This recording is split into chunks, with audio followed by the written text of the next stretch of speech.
আসসালামু আলাইকুম রহমতুল্লাহি ওয়া বারাকাতুহু। শ্রদ্ধেয় স্নেহের ভাই সব ও মা ও বোনেরা, বিসমিল্লাহির রহমানির রহিম। আলহামদুলিল্লাহি রাব্বিল আলামিন। সমস্ত প্রশংসা আল্লাহ পাক সুবহান তাআলার জন্য। এখন যে ভিডিওটা বানানো হয়েছে সেটা হলো মানবতার সরল পথ, আর এর শিরোনামের কথাটা হলো সরল সঠিক পূর্ণ পন্থা মোদের দাও গো বলি, যে পথে চলেছেন তোমারই প্রিয়জন সেই পথে যেন চলি। এখন আজ ভিডিওটার মর্মকথা হলে একটা, যে একিন এখলাসের সঙ্গে দান করলে তার ফায়দাটা কতটা, সেই সম্পর্কে একজন সাহাবীর ঘটনা এখানে উল্লেখ করা হচ্ছে। আমরা সবাই জানি হযরত আলী কারামাল্লাহু ওয়াজহু, সবাই জানি চতুর্থ খলিফা।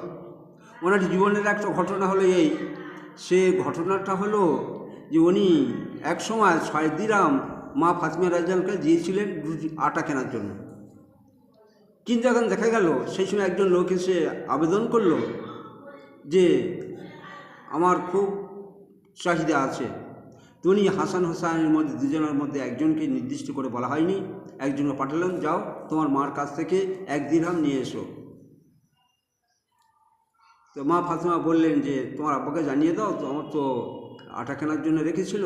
উনি না বলেন, স্মরণ করে দেওয়ার জন্য বলেছিলেন। তো তাই করা হলো।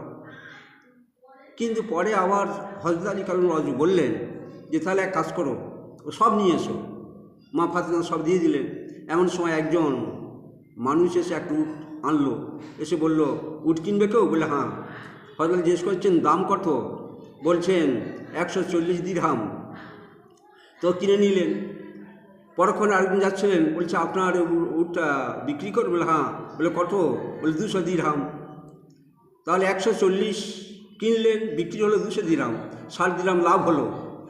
এর দিক হলো এটা, যদি কেউ একই ক্লাসের সঙ্গে দান করে তো আল্লাহ পাক 10 গুণ দিয়ে দেন। সেই জন্য উনি যে 6 দিরহাম দিল ও 60 দিরহাম আল্লাহ পাক দিয়ে দিলেন। আজ থেকে কিয়ামত পর্যন্ত যে কোনো ইনসান যদি সে একই ক্লাসের সঙ্গে দান করে, আল্লাহ পাক 10 গুণ দিয়ে দেবে ইনশাল্লাহ। আমরা সবাই আমল করার চেষ্টা করি।